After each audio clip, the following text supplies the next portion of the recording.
हाँ, तो क्या पढ़ा तुमने लास्ट क्लास में? योकोहामा स्ट्रैटेजी हो गई थी। ओके, तो चलो इससे आगे की तरफ चलते हैं। और अगला जो हमें देखना है वो होगा Hyogo framework. Hyogo framework. Hyogo framework.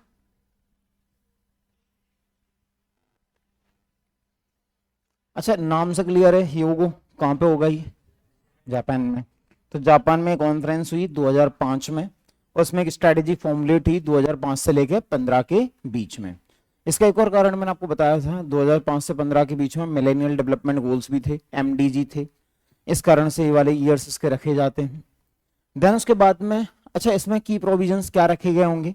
तो अपने को कितना पता होना चाहिए कि हो सकता है कभी अपने से एक शॉर्ट में कोई क्वेश्चन आ जाए कि right a short note about the Hyogo framework. वैसे तो संभावना कम है। कारण क्या है कि इसके बाद में सेंदेई फ्रेमवर्क आ चुका है। क्या आ चुका है? चूंकि सेंदेई फ्रेमवर्क आ चुका है तो क्वेश्चन जरूरी जनरली वहीं से पूछेंगे। तो यूपीएससी तो ऐसा नहीं पूछेगा। यूपीएससी का नेचर ये है कि वो प्रीवियस फ्रेमवर्क से नहीं पूछते, वो हमेशा किससे पूछेंगे? जो करंट वाला होगा। सेंदेई से पूछ चुके हैं ऑलरेडी वो, ठीक है। लेकिन हाँ, एमपी में आ सकता है। जैसे एमपी में योकोहामा स्ट्रैटेजी आ चुकी है, तो जैसे उन्होंने योकोहामा स्ट्रैटेजी के बारे में पूछा है वैसे दूसरों के बारे में पूछ सकते हैं। तो इस तरह से आप देखेंगे तो आपको हो सकता है यहाँ से कोई क्वेश्चन उठा लिया जाए, कोई क्वेश्चन आपसे पूछ लिया जाए। तो वही अपने को थोड़ा सा पता होना चाहिए। अब इसमें क्या बात करी जाएगी? वही सब बातें कि हमें डिजास्टर प्रिपेयर्डनेस करना होगा, हमें डिजास्टर एजुकेशन को बढ़ावा देना होगा, हमें कोऑर्डिनेशन बेटर बनाना होगा। कुछ नई बातें नहीं होती हैं। मोरलेस घुमा फिरा के हमें क्या करना है? Disaster management. तो जो क्वेश्चंस होंगे वो भी उसी के इर्द गिर्द होंगे, उसी के अराउंड ही होंगे। तो ये हमें लिखना है, you can write, you can write yogo framework is the international convention. Yoga framework is the international convention and 10-year strategy, 10-year strategy that targets to promote that targets to promote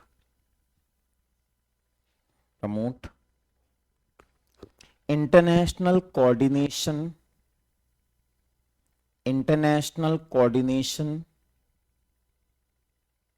and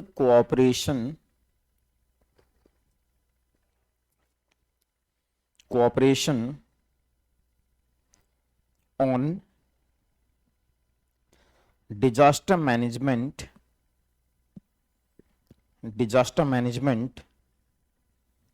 and reduction disaster management and reduction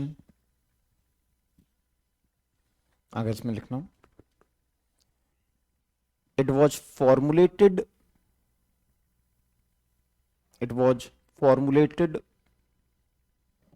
as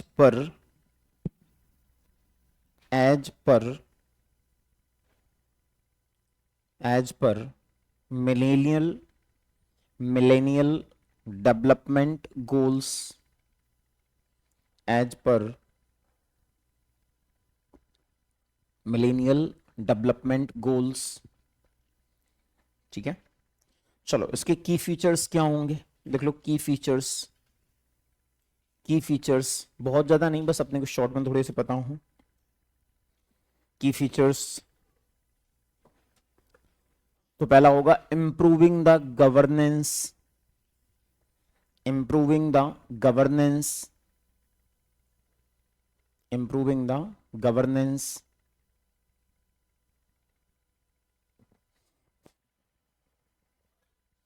governance को improve करना। अब governance को improve मतलब क्या कि देखो, जो local level पे, देन डिस्ट्रिक्ट लेवल पे, देन स्टेट लेवल पे, एंड देन सेंट्रल लेवल पे, इनमें बेटर रोल प्रिपेयर करना। और इन लोगों के एक हो सकता है ना कि आपका ये रोल होगा, आप ये रोल होगा, आपका ये रोल होगा, इस तरह से डेलीगेशंस करना। सो डैश लाइक लिखना, making disaster a priority making disaster a priority at national level, state level and local levels, national level, state level and local levels. Next, risk assessment, risk assessment dash लाग लिखना, better risk assessment, better risk assessment about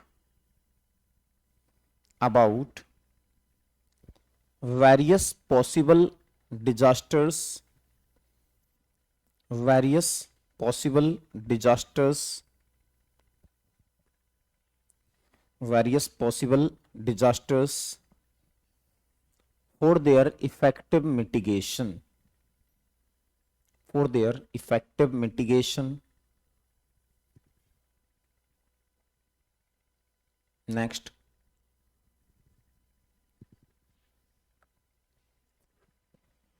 next, disaster education, disaster education, disaster education dash लगा के, promoting disaster education and knowledge, promoting disaster education and knowledge, knowledge for effective risk reduction, effective risk reduction.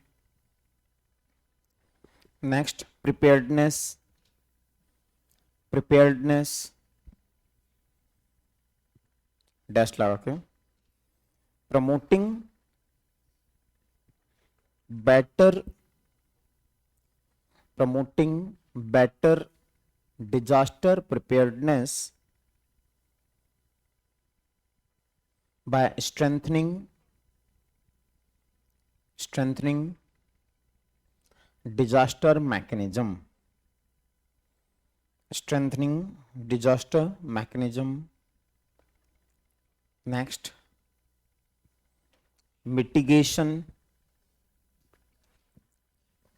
mitigation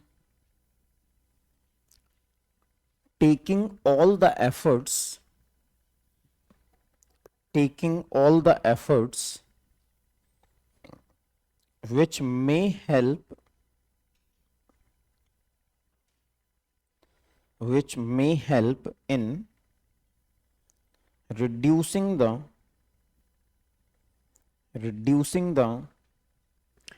disaster risk, reducing the disaster risk in significant manner, in significant manner. ठीक है, चलो, तो it was about the Hyogo framework. अब इसके बाद में जो बाद में आया उसका नाम है सेंदई फ्रेमवर्क। सेंदई फ्रेमवर्क, देखो सेंदई फ्रेमवर्क जैसा कि इसके ईयर्स से आपको समझ में आ जाएगा। सेंदई फ्रेमवर्क जो आया है ये 2015 में आया। कब आया? 2015। और इसके जो ईयर्स हैं ये 2015 से लेके 2030 के बीच में। और यही वो समय पीरियड है जब सस्टेनेबल डेवलपमेंट गोल्स भी लागू हैं। तो इसको लाया गया in accordance with sustainable development goals. अब ये 4 पिलर्स पे बेस्ड है। कितने पिलर्स पे? 4। और इसके बारे में जब भी पूछा है वो 4 पिलर्स अपने को अच्छे से पता होना चाहिए। वो कौन से हैं मैं आपको लिखा दूंगा अभी। हालांकि सिंपल ही है, कुछ ऐसा अलग सा नहीं है, वही सब बातें हैं, लेकिन उन्होंने स्पेसिफिक कुछ टर्म्स का उपयोग किया है और हमें अपने आंसर्स में वो टर्म्स को यूज करना है। बस इतनी सी बात है। So you can write Sendai framework, Sendai framework. So look now, Sendai framework is international strategy, international strategy for disaster risk reduction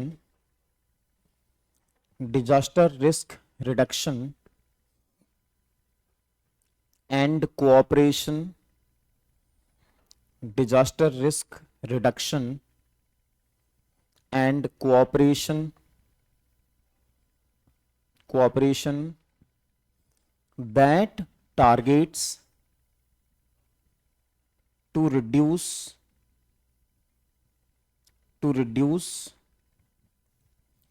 disaster management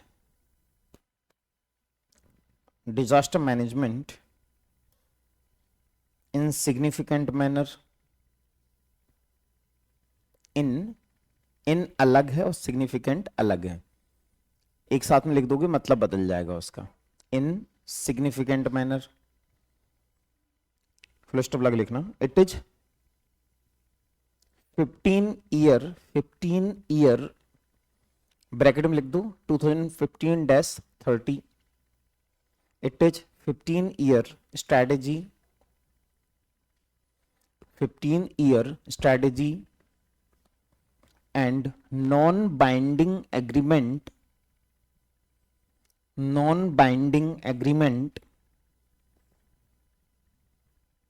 which are in accordance with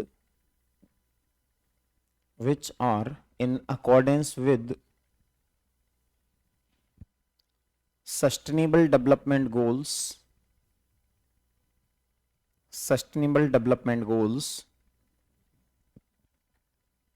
which primarily target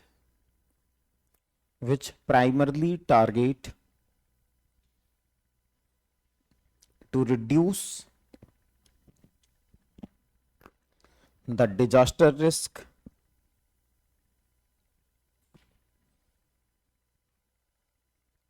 paragraph change करके लिखना।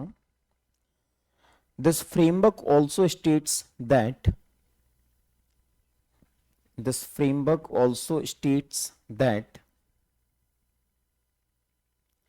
disaster management is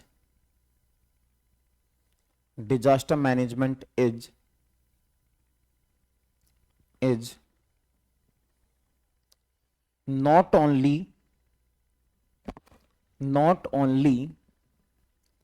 the responsibility of the state,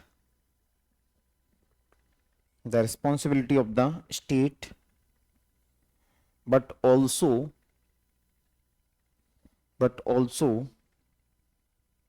shared responsibility of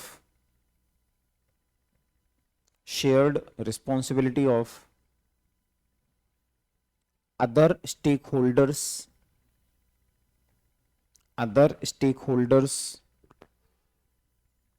such as local government, private sector,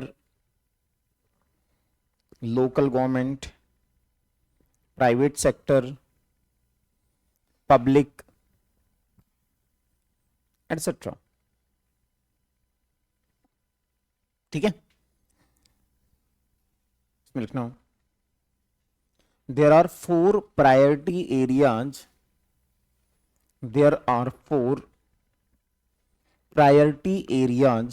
under Sendai framework,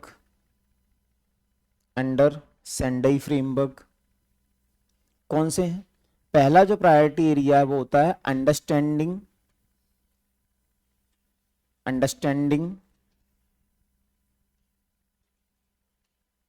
disaster risk,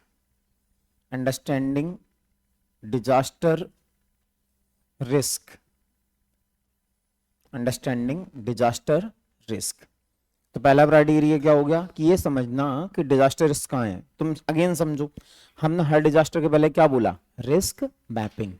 जो risk mapping करेंगे तो हम क्या समझना चाह रहे हैं कि डिजास्टर की पॉसिबल रिस्क क्या है, कौन से डिजास्टर की रिस्क है, उसकी कितनी इंटेंसिटी हो सकती है, कहाँ पे ज्यादा हो सकती है, कहाँ पे कम हो सकती है, वही तो है ना ये भी। सो इसी में लिखना है पहला अंडरस्टैंडिंग डिजास्टर रिस्क, इसमें लिखना disaster risk management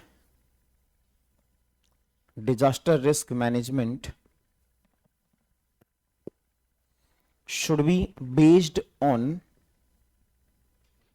should be based on understanding disaster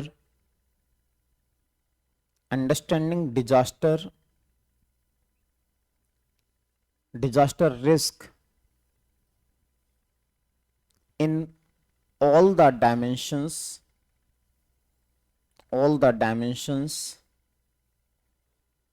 and vulnerability assessment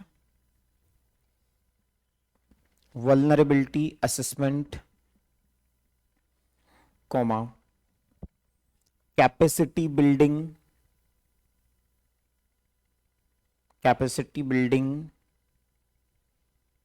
comma hazard characteristics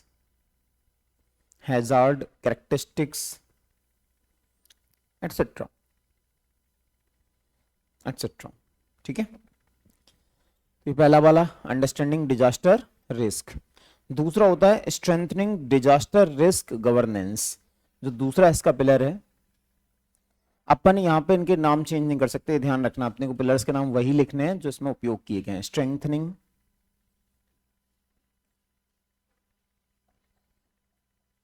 disaster risk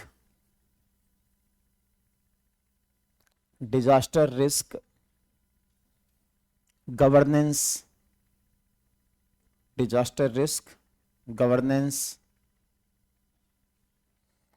तो हमें क्या स्ट्रेंथन करना होगा? Disaster risk governance. इसका मतलब क्या कि जैसे अब रिस्क गवर्नेंस, जब भी गवर्नेंस वर्ड उपयोग आ जाए तो यहाँ पे बस सोचा करो कि नेशनल गवर्नमेंट का क्या रोल होगा, मतलब सेंट्रल गवर्नमेंट का क्या रोल है, स्टेट गवर्नमेंट का क्या रोल है, जो लोकल गवर्नमेंट्स हैं जैसे पंचायती राज वगैरह, इनके क्या रोल है। इस तरह से समझा करो, तुम्हें समझ में आ जाएगा क्या होता है। तो ये बोला गया कि रिस्क गवर्नेंस को बेटर बनाना होगा। कैसे बेटर बनाएंगे? देखो, जब सभी गवर्नमेंट्स को अपने अपने रोल क्लियरली पता होंगे, उनको पता होगा कि हमें क्या टास्क करना है, हमारी जिम्मेदारी क्या है, तो फिर उस चीज को हम और अच्छे से कर पाएंगे। और आपको अगर आपके टास्क या रोल की क्लैरिटी ना हो कि आपको करना क्या है, तो उस केस में आपके लिए समझना बहुत डिफिकल्ट होगा। नेशनल गवर्नमेंट सोचेगी, सेंट्रल गवर्नमेंट सोचेगी स्टेट करे, और स्टेट सोचेगी सेंटर करे, और बीच में लॉस किसका होगा? पब्लिक का। तो यहाँ पे क्लियरली आपकी जो रिस्पॉन्सिबिलिटीज हैं स्पेल्स आउट होनी चाहिए, तो वही हमें लिखना है। Second right, strengthening the disaster management structure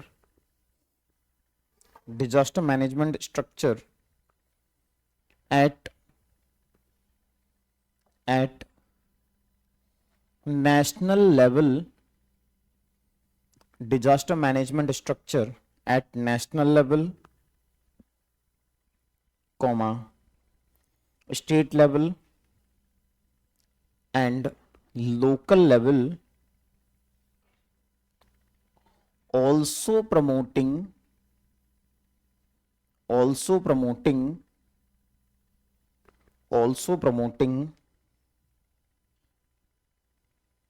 global cooperation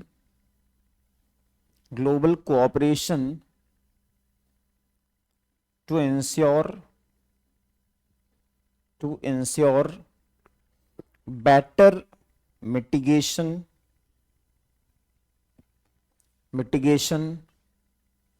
comma prevention, comma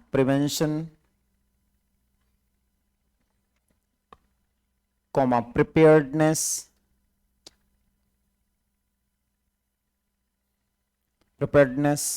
etc.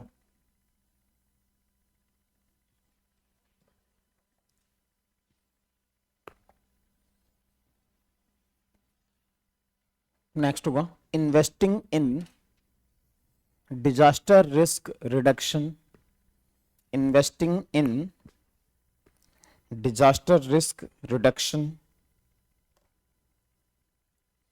अब इसके बिना तो कुछ होता भी नहीं है, बिना इन्वेस्टमेंट के तो कुछ नहीं हो सकता। जैसे मान लो अर्थक्वेक को अगर हमें प्रिवेंट तो नहीं कर सकते, लेकिन उसको अगर हमें मिटिगेट करना है, उसके इम्पैक्ट को कम करना है, तो हमें क्या करना होगा? Earthquake resilient infrastructure. तो उसमें ऑफकोर्स हमारा खर्च ज्यादा आएगा, तो क्या चाहिए हमें? इन्वेस्टमेंट। या फिर साइक्लोन वाला एग्जांपल मैंने आपको दिया था, साइक्लोन के हमले क्या चाहिए? We need early warning systems. Early warning systems free में तो हो नहीं जाएंगे, उसके लिए आपको अच्छा खासा इन्वेस्टमेंट लगता है। इवन द सैटेलाइट्स, उनका अच्छा खासा खर्च होता है उनको लॉन्चिंग का। आपने सुना होगा कल एक सैटेलाइट थी हमारी, कौन सी थी?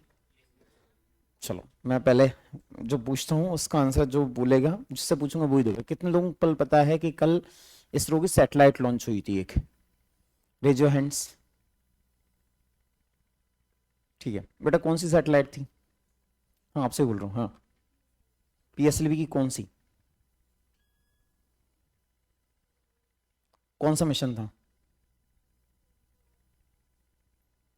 पीएसएलवी का कौन सा मिशन था? C62 कौन सा था?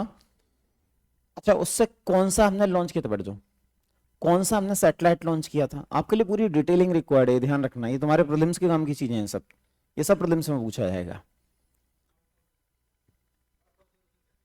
अर्थ ऑब्जर्वेशन सैटेलाइट यूएस उससे हमने लॉन्च किया था, और इससे 2 और देशों के सैटेलाइट्स को लॉन्च किया जाना था। कहां कहां के?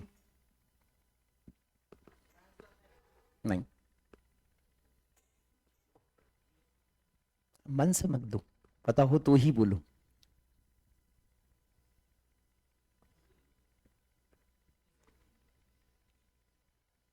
नहीं पता है, मेरे को समझ में आ गया।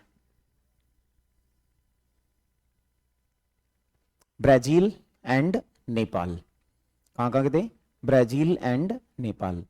तो अगेन इससे प्रॉब्लम पता है क्या है? पीएसएलवी इसरो का मैं आगे आपको पढ़ाऊंगा, क्योंकि सैटेलाइट्स आपको दिया हुआ है, आपने सिलेबस देखा होगा तो उसमें सैटेलाइट्स मेंशन्ड है, तो उसको पढ़ाऊंगा। पीएसएलवी के बारे में हम बात करेंगे। और पीएसएलवी इंडिया का माना जाता है कि one of the most efficient rocket launcher है। और उसमें अगर सक्सेसिव 2 फेलियर्स हो जाएं तो बहुत ही बड़ा क्वेश्चन मार्क हो जाता है। इसके पहले भी जो मिशन लॉन्च हुआ था वो भी फेल हो गया था। पीएसएलवी का फेलियर रेट बहुत कम है, बहुत ही कम है, और ऐसा तो कभी हुआ ही नहीं कि 2 सक्सेसिवली फेलियर्स हो गए हों। पीएसएलवी के साथ में नहीं हुआ कभी, बहुत ही हाईली सक्सेसफुल लॉन्च व्हीकल है। और उसके साथ अगर ऐसा हो जाए कि 2 सक्सेसिव फेल हो जाएं, तो उसमें क्या होता है ना कि एक तो हमारी क्रेडिबिलिटी, इसको बनाने में हमें इतना समय लगा, उस पर भी डेंट लगता है। अब देखो, जैसे कि मान लो ब्राजील का मैं बोल रहा हूँ या नेपाल का बोल रहा हूँ या किसी दूसरे देश का भी होता, उनके जब पेलोड्स उसमें सक्सेसफुली लॉन्च नहीं हो पाए, तो अगली बार हमें कॉन्ट्रैक्ट देने के पहले 10 बार सोचेंगे वो। और वो ही नहीं, दूसरे वाले भी, कि आपका जो लास्ट वाला जो लॉन्च था वो कैसा हो गया था? फेल। तो हमारी जो क्रेडिबिलिटी है that becomes a question mark, then हमारी efficiency becomes a question mark. और पीएसएलवी का ऐसा 2 बार फेल होना सच में ही बहुत बड़ा क्वेश्चन मार्क है कि ये कैसे हुआ। हालांकि इसमें डिटेल्ड सब चीजें एनालिसिस होगा, सब कुछ होगा। इसरो हमारा सबसे एफिशिएंट साइंटिफिक ऑर्गेनाइजेशन है, अपनी गलतियों से बहुत जल्दी सीखते हैं, बस सच्चाई है। चंद्रयान 2 फेल हुआ था, चंद्रयान 3 को उन्होंने सक्सेसफुली लॉन्च किया था, तो वो सीखते हैं अपनी गलतियों से, तो वो सीखेंगे भी, उसको सही भी करेंगे।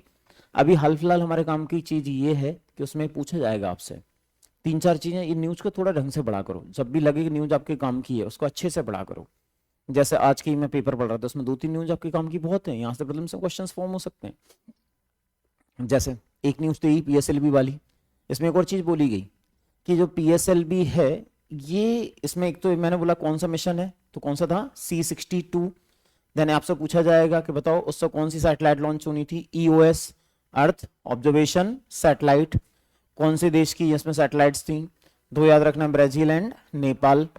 अच्छा, इसके अलावा आपसे और भी कई सारी चीजें हैं जो इससे हो सकता है कभी पूछ ली जाएं, जैसे कि उनको और थोड़ा सा डिटेल में जाना होगा, बोलेंगे कौन सी स्टेज में जाके फेलियर हुआ, बोलेंगे 3rd। कौन से में हुआ? 3rd। हालांकि बाद में जब मैं आपको इंजन पढ़ा रहा हूँ मैं बताऊंगा थोड़ा सा पीएसएलवी क्या होता है, जीएसएलवी क्या होता है, एसएसएलवी क्या होता है, और हम देखेंगे कि कौन सी स्टेज में कौन सा टाइप का फ्यूल हम उपयोग करते हैं। तो ये हो सकता है यहाँ से प्रीलिम्स में क्वेश्चन है। एक और न्यूज थी आज के पेपर में जल जीवन मिशन के बारे में। इसके बारे में थी जल जीवन मिशन। अब जल जीवन मिशन से आपको लगेगा सर क्या ही क्वेश्चन आएगा, उसमें एक डेटा था कि हमने 80% हाउस होल्ड्स, कितने हाउस होल्ड्स? 80% को अभी तक हमने क्या प्रोवाइड कर दिया है? टैप वाटर कनेक्शन, नल द्वारा जल, अगर उसको मैं शुद्ध हिंदी में बोल दूं तो टैप वाटर कनेक्शन। 20% ही बचे हुए हैं। देन उसके बाद में बोला गया कि इसकी जो टाइमलाइन है इसको बढ़ा के 2028 कर दिया गया। क्या कर दिया गया? 2028। कि अब 2028 तक हमें पूरे सभी 100% लोगों को क्या पहुंचाना है, टैप वाटर कनेक्शन। अब क्वेश्चन प्रीलिम्स में आएगा कि recently the timeline for the Jal Jeevan Mission has been extended to which of the following year. चार होंगे आपके सामने, 2026, 27, 28, 29, बस इतना सिंपल सा क्वेश्चन है। अभी आपसे तभी बन पाएगा या तो आपको तुक्का लगाना पड़ेगा, और अब तो तुक्का मारने का स्कोप भी नहीं है। एमपीपीएससी में भी, अब यूपीएससी में तो पहले से ही नहीं था क्योंकि नेगेटिव मार्किंग थी, अब एमपी में भी नहीं है। अब या तो आपको पता है या फिर नहीं पता, तुक्का नहीं मार सकते, तुक्का तो ज्यादा खेल ही नहीं सकते आप।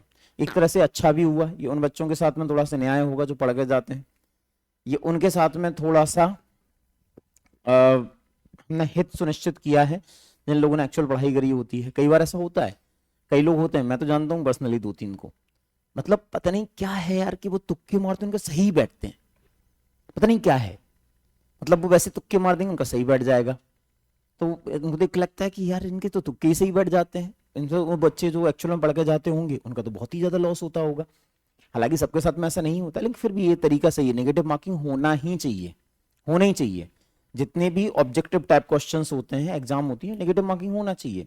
ये इंश्योर करता है कि कोई भी तुक्के के दम पे नहीं जाएगा, जब जाएगा तो किस दम पे जाएगा, ज्ञान के दम पे, आपकी जो नॉलेज है उसके दम पे जाएगा। तो खैर, तो यहाँ से कुछ क्वेश्चंस हो सकते हैं, तो प्लीज थोड़ा सा न्यूज को ढंग से देखा करो, ढंग से पढ़ा करो। वापस आता हूँ, तो मैं बोल रहा था कि जो जितने भी हम सिस्टम्स को एस्टेब्लिश करते हैं असेसमेंट के लिए या सैटेलाइट्स करते हैं, सैटेलाइट लॉन्चिंग का अच्छा खासा खर्च होता है, बहुत ही अच्छा खासा खर्च होता है। इसका साथ मैंने कभी कहानी बताई होगी, तुम्हें बताई क्या? सतीश धवन की कोई कहानी बताई क्या? नहीं बताई।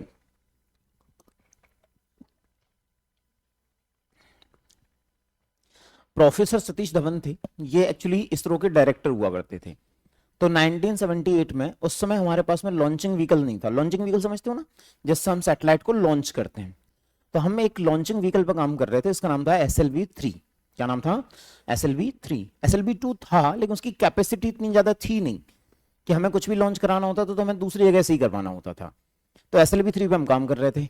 अब होता क्या है कि इसरो में भी अलग अलग डिविजन होते हैं, उस अलग अलग डिवीजन के अलग अलग प्रोजेक्ट डायरेक्टर्स को अपॉइंट कर दिया जाता है, और फिर उसके ऊपर होता है इसरो का हेड। अब इसरो के उस समय के जो हेड थे या चेयरमैन थे, दैट वाज सतीश धवन, बहुत ही एमिनेंट साइंटिस्ट रहे हैं भारत के। अच्छा, उसी समय ये जो SLV-3 के प्रोजेक्ट डायरेक्टर थे वो डॉक्टर APJ अब्दुल कलाम थे, ठीक है। अब इनके अंडर में वो पूरा प्रोजेक्ट चल रहा था। 1978 में SLV-3 की लॉन्चिंग होती है, और लॉन्चिंग होती है तो उसमें लास्ट टाइम में कुछ टेक्निकल फेल्योर हो जाता है और वो मिशन पूरा फेल हो जाता है। जितने भी मिशन लॉन्चिंग के काम होते हैं ये सब कहाँ से होते हैं? तो आपने नाम सुना होगा, सतीश धवन स्पेस सेंटर। पहले इसका नाम ये नहीं था, ऑफ कोर्स ये बाद में नाम रखा गया है, तो वहीं से लॉन्च होता है। श्रीहरिकोटा सुना होगा ना, SHAR, तो वहीं से लॉन्च होता है ये। अब वहां पे जब ये फेल हो गया, अब ये समझना कि एक लीडर में क्या क्वालिटीज होती हैं, एक लीडर क्यों लीडर कहलाता है। तो जब ये फेल हो गया, अब फेल हो गया तो हर, चाहे आपका सक्सेस हो या फेलियर हो, उसके बाद में मीडिया ब्रीफिंग होता है। क्या होता है? Media briefing. तो मीडिया को ब्रीफ करना होता है, आपको बाइट देना होता है, ये काम आपको भी करना होंगे। अगर आप सिलेक्ट होते हो, सिलेक्शंस के बाद हम किसी भी पद पर पोस्टेड हो, तो आपने देखा होगा आपको कई सारी जगह बाइट देना होती है। बाइट मतलब मीडिया को स्टेटमेंट देना, तो मीडिया ब्रीफिंग होती है। अब मीडिया ब्रीफिंग में जनरली वैसे प्रोजेक्ट डायरेक्टर जाते हैं, साथ में इसरो के डायरेक्टर भी जा सकते हैं, लेकिन जो प्रोजेक्ट डायरेक्टर उनको ज्यादा नॉलेज होगा उस चीज का, तो वो आंसर्स करते हैं कि क्यों सक्सेस हुआ है, फेल हुआ, जो भी मीडिया क्वेश्चंस पूछेगी उसके आंसर्स दिए जाएंगे।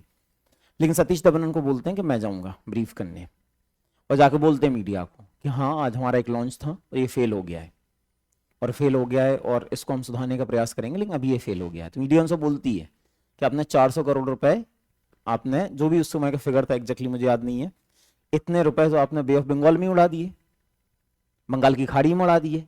मतलब आपने, हम तो वैसे ही ऑलरेडी ऐसे देश हैं जो इकोनॉमिकली स्ट्रगल कर रहे हैं, 1978 की बात कर रहा हूँ मैं, तो उस समय कोई हम इकोनॉमिकली इतने एडवांस भी नहीं थे, और उस क्रिटिसिज्म को उन्होंने चुपचाप सह लिया और आके अपनी टीम से बोला कि कोई बात नहीं, अभी फेलियर हुआ लेकिन ये सुनिश्चित करना कि अगली बार सक्सेसफुल हो। अच्छा, सामान्यतः ऐसा हो सकता था कि जो प्रोजेक्ट डायरेक्टर को चेंज कर दिया जाए, है ना, कोई भी चीज जब फेलियर होता था ऐसा हो जाता है ना कि प्रोजेक्ट डायरेक्टर को चेंज कर दो, लेकिन नहीं किया गया। लेकिन नहीं, आप ही रहोगे, आपको ही इसको सक्सेसफुल बनाना है। तो उसके बाद में वापस से पूरे प्रोजेक्ट पे काम करना चालू होता है। इसरो की टीम दिन रात उस पर काम करती है। 1979 में फिर से लॉन्च होता है, और 1979 फिर से जब लॉन्च होता है तो लॉन्च वॉज सक्सेसफुल, सही था। उसके बाद में वापस से मीडिया ब्रीफिंग की बात आई, तो जब मीडिया ब्रीफिंग की बात आई तो गैस करो किसको भेजा गया होगा?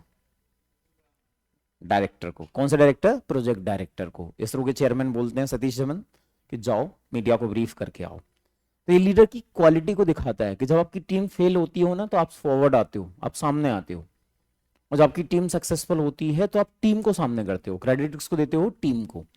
इसरो के चेयरमैन को सब जानते हैं कि हाँ जो भी हुआ इनकी लीडरशिप में हुआ, लेकिन प्रोजेक्ट डायरेक्टर को भेजना ये दिखाता है कि आप कितने अच्छे लीडर हो। खैर, तो मैं आपको ये बता रहा था कि हम अपनी गलतियों से सीखते हैं, इसरो तो जरूर ही सीखता है। जैसे मैंने बोला कि SLV-3 का एक लॉन्च फेल हुआ लेकिन दूसरा सक्सेसफुल, चंद्रयान 2 का लॉन्च फेल हुआ लेकिन अगला वाला सक्सेसफुल। तो हम अपनी गलतियों से सीखते हैं, तो हम इसमें भी सीख लेंगे, कोई बड़ी बात नहीं है। लेकिन ये हुआ कैसे, ये थोड़ा सा एक विषय होगा, आगे अपने को और समझ में आएगा कि एग्जैक्टली क्या समस्या हो गई थी उसमें। और इसरो तो एक ऐसा ऑर्गेनाइजेशन है, ये बहुत ही जल्दी अपनी जो गलतियां होती हैं उनको सुधार लेता है। खैर वापस आते हैं, तो इसी में हम लिखना है, लिखना promoting public and private investment, public and private investment to ensure effective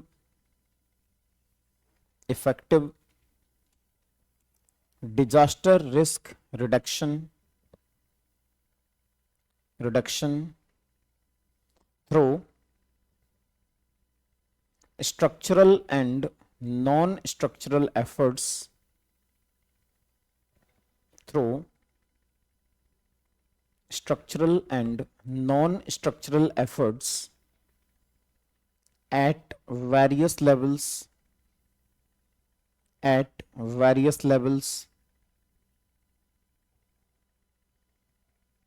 next अगला होगा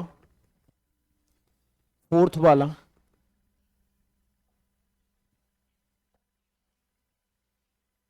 enhancing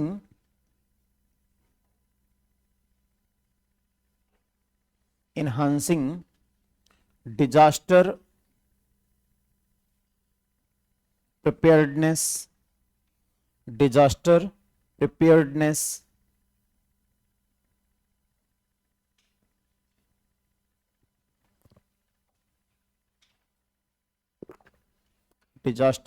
preparedness, लिख लो, enhancing disaster preparedness, ठीक है, तुम डैश लाइट लिखना। there is urgent need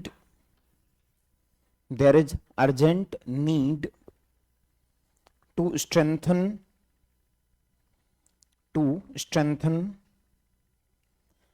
disaster preparedness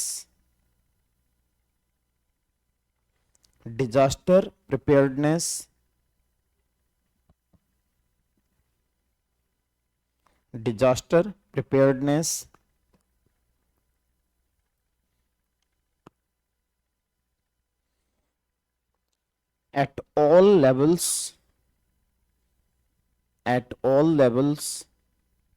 to ensure better response and recovery,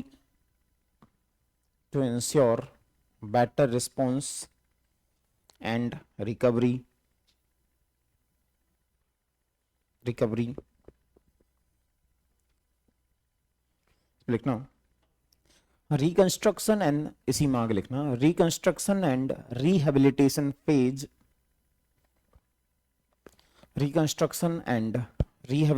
phase, is significant opportunity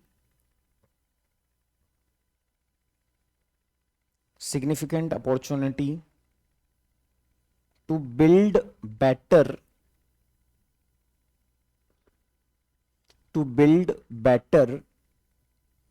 various infrastructures,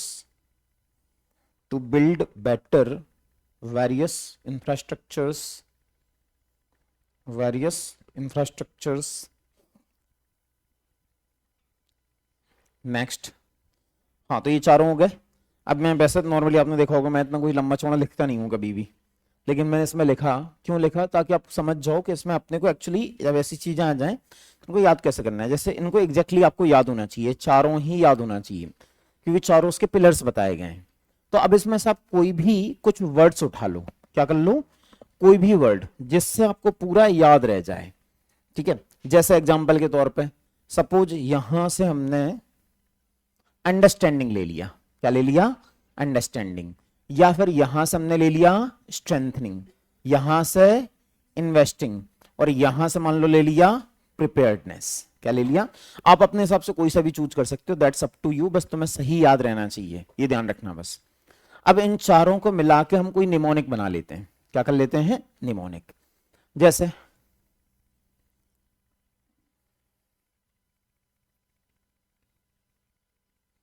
SIP तो आप बहुत सुनते होगे, बहुत ऐड आते हैं इसके बारे में। क्या होता है एसआईपी, सिस्टमैटिक इन्वेस्टमेंट प्लान। तो यूसिप समझ लो इसको, यूसिप। अब इससे होगा क्या, तुम्हें इनिशियली लगेगा कि यार क्या ही है ये, दो चार बार अपने आप को खुद से बोलोगी यूसिप यूसिप यूसिप, तुम्हें याद हो जाएगा, ठीक है।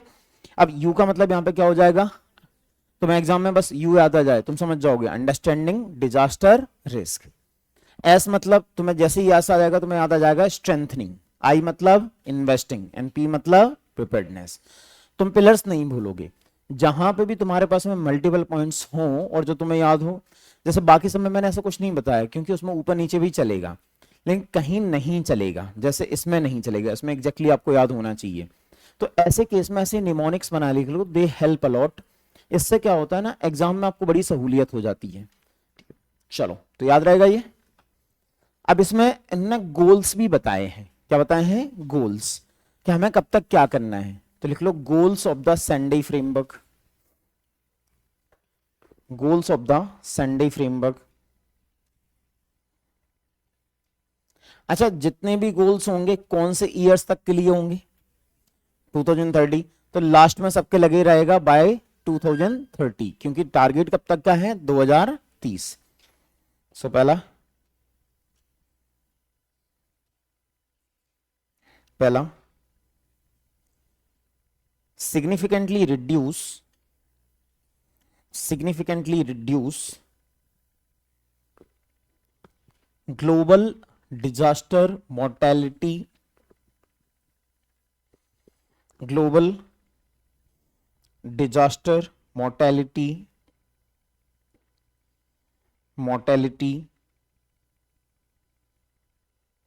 by 2030। next, substantially reduce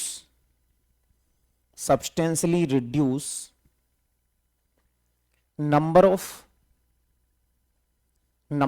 affected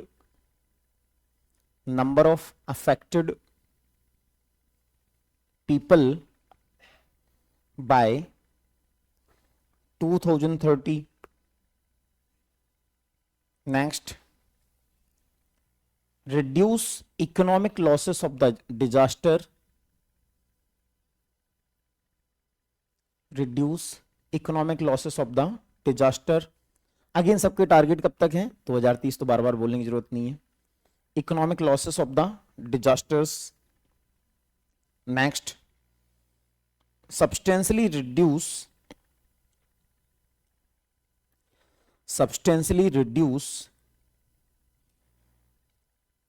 damage to critical infrastructure,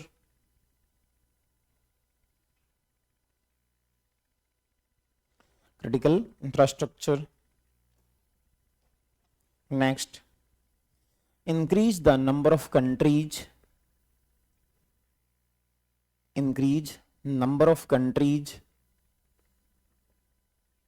with local and national plan,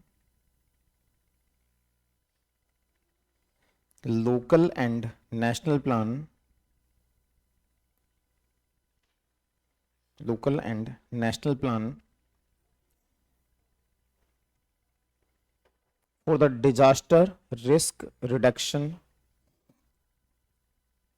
for the disaster risk reduction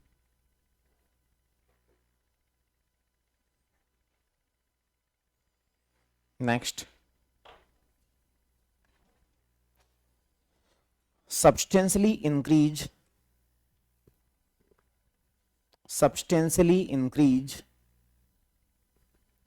the access to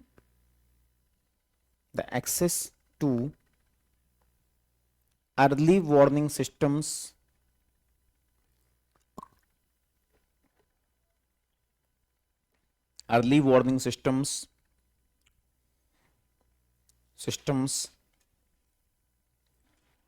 and disaster risk information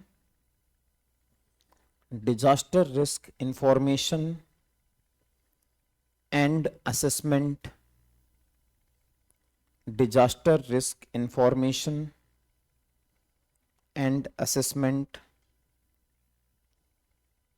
next to enhance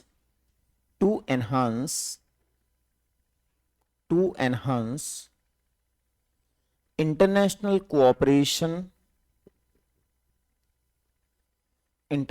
cooperation to promote implementation of this framework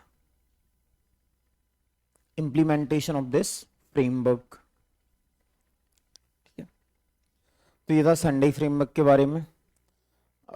चलो एक दो question हैं जो PYQ में आए हुए हैं, देखें आप सब बनते हैं कि नहीं, तो लिख लो जरा। Describe various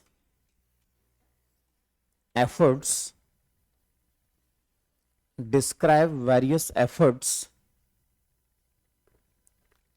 taken in India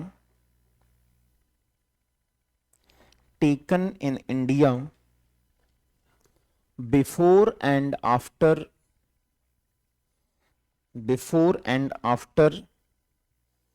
signing the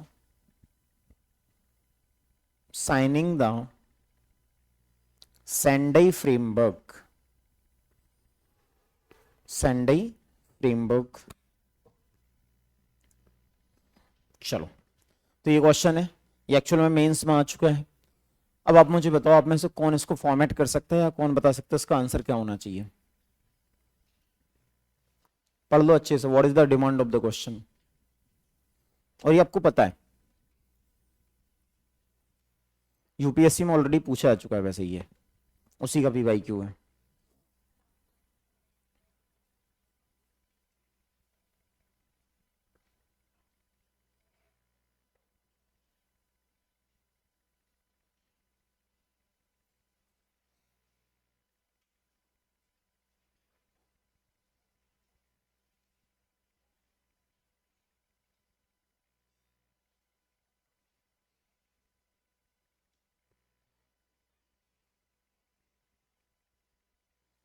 हाँ जी, क्या पूछा गया है?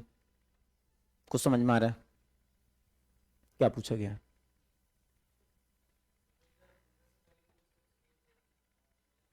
जैसे कि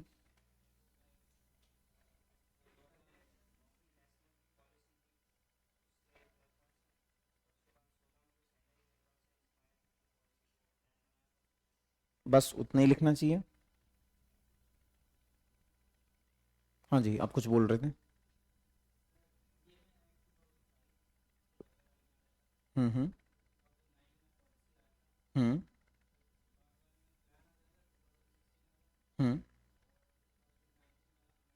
हम्म बिल्कुल ठीक है, एकदम सही बताया आपने। तो इन्होंने जो बोला वो बिल्कुल सही है।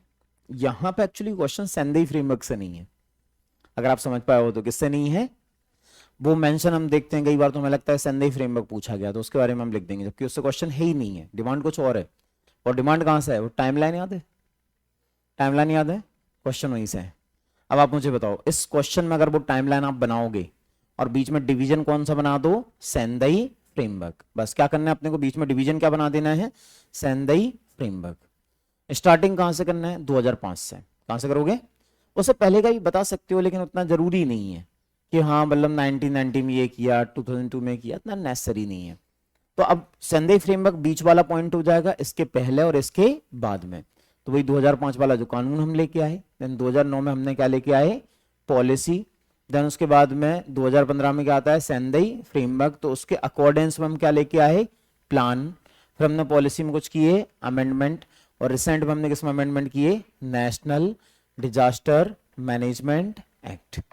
ये आंसर आपको लिखना है 10 मार्कर में, मतलब 150 वर्ड्स में। चैलेंज समझ में आ गया क्या है?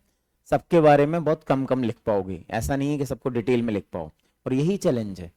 तुम्हें जो सीखना है वो ये, अभी तुम्हें फॉर्मेट समझ में आ गया, लेकिन जब तुम लिखने जाओगे तो चैलेंज होगा कि किसमें कितना स्पेस है, और वही चीज है जो हमें अपनी आंसर प्रैक्टिस में लानी है। ठीक है, तो इंट्रोडक्शन हमें कैसे लिखना चाहिए, इसमें इंट्रोडक्शन में उपयोग करेंगे सेंडेई फ्रेमवर्क का। किसका करेंगे, सेंडेई फ्रेमवर्क को डिफाइन करने के साथ में इंट्रोडक्शन दे देंगे। कंक्लूजन हमें कैसा करना चाहिए, कंक्लूजन हमेशा हमारा थोड़ा सा वे फॉरवर्ड होता है। क्या होता है, वे फॉरवर्ड या सजेस्टिव होता है। तो हम बोलेंगे कि to reduce the various losses due to disasters, we need to promote efficient coordination among various governments, technological information exchange and other efforts to ensure minimum losses। खत्म। ऐसे करके हम कर देंगे इसको कंक्लूड। बीच में कैसे लिखना आपको समझ में आ ही गया है। सो ये क्वेश्चन आपसे पूछा गया था ऑलरेडी, तो इसको लिखना। आप आंसर लिख भी रहे हो कि नहीं, ईमानदारी से बताना कितने लोग लिख रहे हैं, ईमानदारी से। हाँ जी, बाकी लोग क्यों नहीं लिख रहे हैं, बाकी लोग क्यों नहीं लिख रहे हैं, क्या चाहते हो तुम लोग? कसम खाइए सिलेक्ट ना होने की, कसम खाइए तो प्लीज कल से क्लास में तो आओ, मत आओ, कोई मतलब नहीं है। क्या ही करना है फिर, जब हमें अपने आप को उस मेहनत जोन में ले जाना ही नहीं। मेरे को तो आज भी बहुत खराब लगा, मैं साथ इससे पहले वाली क्लास में बोल भी रहा था कि एक बच्ची के पेरेंट आए थे, पिताजी आए थे। अब वो कौन है मैं उसमें गया नहीं, मैं जानना भी नहीं चाहता, क्योंकि क्या होगा ना फिर उसके बाद में कभी ना कभी मेरा गुस्सा बस्ट होगा उस बच्चे पे, तो मैंने जानना नहीं चाहा कि वो कौन है। नहीं तो होगा, मेरा तो पक्के में ही होगा। मुझसे ऐसे बच्चे टॉलरेट नहीं होते जो अपने पेरेंट्स को चीट कर रहे होते हैं, मुझसे नहीं होते, तो कभी ना कभी मैं बस्ट होऊंगा उस पर। तो मैंने जानना नहीं चाहा कि किसके पेरेंट्स हैं ये, किसके पिताजी हैं। लेकिन वो पिताजी बेचारे जिस तरह से आए और जिस तरह की स्थिति उन्होंने बताई कि वो अच्छी क्लास से निकलती है, घर से निकलती है कुछ पहले ही, उस क्लास में समय पे नहीं आती कभी भी, पता नहीं कहाँ ही घूमते हैं, जो भी है। अब इसमें तो मैं क्या ही बोलूँगा, बट आप उनको चीट नहीं कर रहे हो, ये ध्यान रखना, आप खुद को चीट कर रहे हो। एक समय के बाद हमको बहुत पछतावा होगा, ये समय वापस नहीं आएगा, ये टाइम वापस नहीं आएगा। तो ठीक है, तो मैं अगर ऐसा ही करना है तो लेट्स डू वन थिंग, अब मैं वही स्टार्ट करूँगा जो मैं पहले करता था। कल से आंसर चेक होंगे रैंडमली, लड़कों के सबसे ज़्यादा होंगे। तुम ये सबसे ढोरपन दिखा रहे हो ना, तुम्हारी सबसे ज़्यादा चेक होंगे। कल मैं चेक करूंगा ये, और जिसका नहीं लिखा मिला या तो क्लास में मत बैठना, I am okay with that. मेरे को तो अच्छा ही है, जितने कम थोबड़े हों क्लास में हो तो अच्छा। I want serious people, not ऐसे कि हाँ चलो ठीक है चले जाते हैं, क्लास भी तो है एक, चले जाते हैं, नहीं ज़रूरत नहीं उनकी। तो लिखना पड़ेगा तुम्हें, ठीक है। तुम नहीं करोगे तो फिर तुम्हें डंडे की दम पर कराया जाएगा, डिसिप्लिन फिर उसी दम पर लाया जाएगा। तुमसे अगर कोई क्वेश्चन दिया जा रहा है तुम्हें लिखना है, तुम्हारी मर्जी नहीं चलेगी। तुम्हें लगता है कि ऑटोक्रेटिक बिहेवियर है, जब तक तुम क्लास में बैठे हो तुम ऑटोक्रेसी मान लो, ऐसा ही है, लेकिन तुम्हारे भले के लिए है, इसी से तुम्हें फायदा होगा। नहीं तो क्या होगा ना, ये समय निकल जाएगा, it will not come back. अभी आपको नहीं समझ में आ रहा है, it will not come back. ये जो समय है ना, इसको इंप्रूवमेंट में आप उपयोग कर सकते हो। पिछले साल के बच्चे जो 1 ईयर वाले होंगे या जो भी होंगे वो चले गए, अब चाहते हुए भी वो इंप्रूवमेंट वाले उसमें आ सकते हैं क्या जोन में? नहीं आ सकते, चाहते हुए भी नहीं आ सकते। उनको उस समय समझ में नहीं आएगी जब उनसे बोला जाएगा। आज वो लौट के बीच आना चाहे तो क्लास में नहीं आ सकते, अलाउड ही नहीं है, फिर कैसे करोगे इंप्रूवमेंट? तो ये जो सही समय मिला है इसको सदुपयोग करो।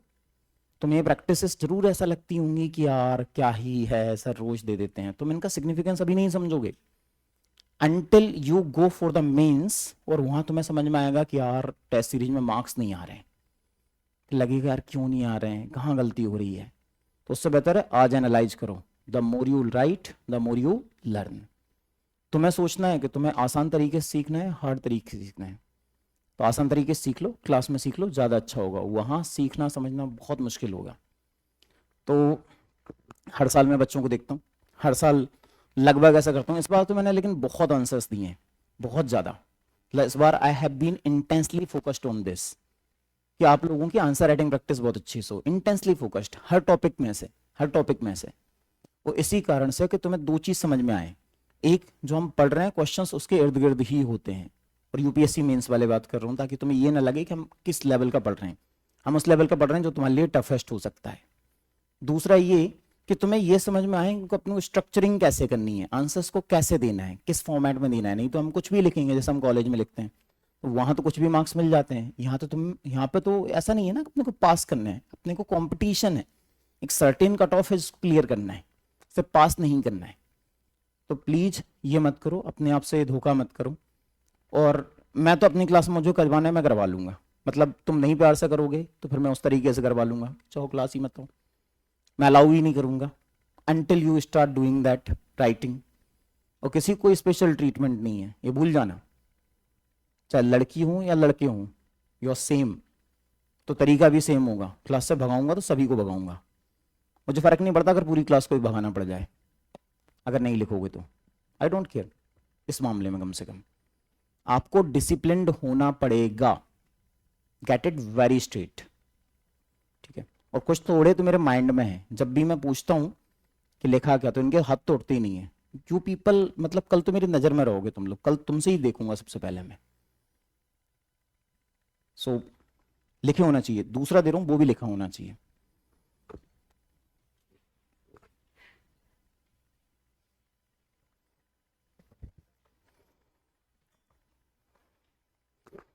अगला, डायरेक्टली मैंने इस वर्ड को डिस्कस नहीं किया है, लेकिन इनडायरेक्टली तुम्हें इसके बारे में पता है। क्वेश्चन आपसे पूछा गया, what is disaster resilience, what is disaster resilience, how it is determined, how it is determined,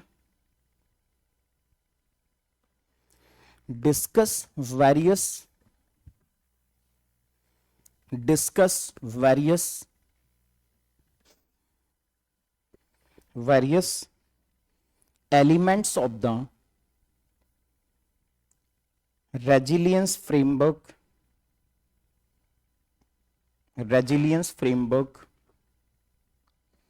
also mention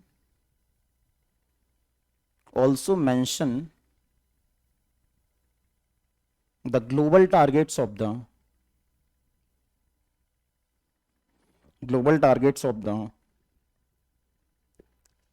Sendai framework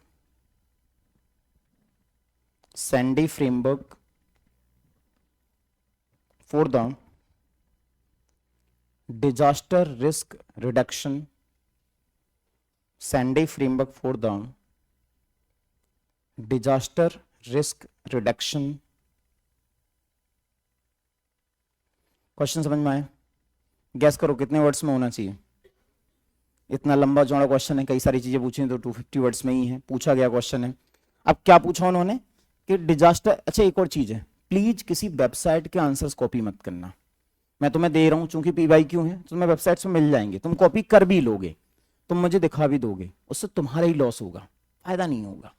हमेशा आंसर कैसे करने हैं अपने को, मैं आपका कंटेंट कभी देखते ही नहीं हूं, तुमने देखा हो तो मैं कंटेंट ऑब्जर्व नहीं करता, मैं सब तुम्हारे एफर्ट्स देखता हूं। कंटेंट धीमे धीमे इंप्रूव होगा, लेकिन अगर तुमने कहीं से कट कॉपी पेस्ट किया तो तुम्हारी थॉट प्रोसेस कहाँ काम की, तुम तो सीधा कॉपी कर रहे हो।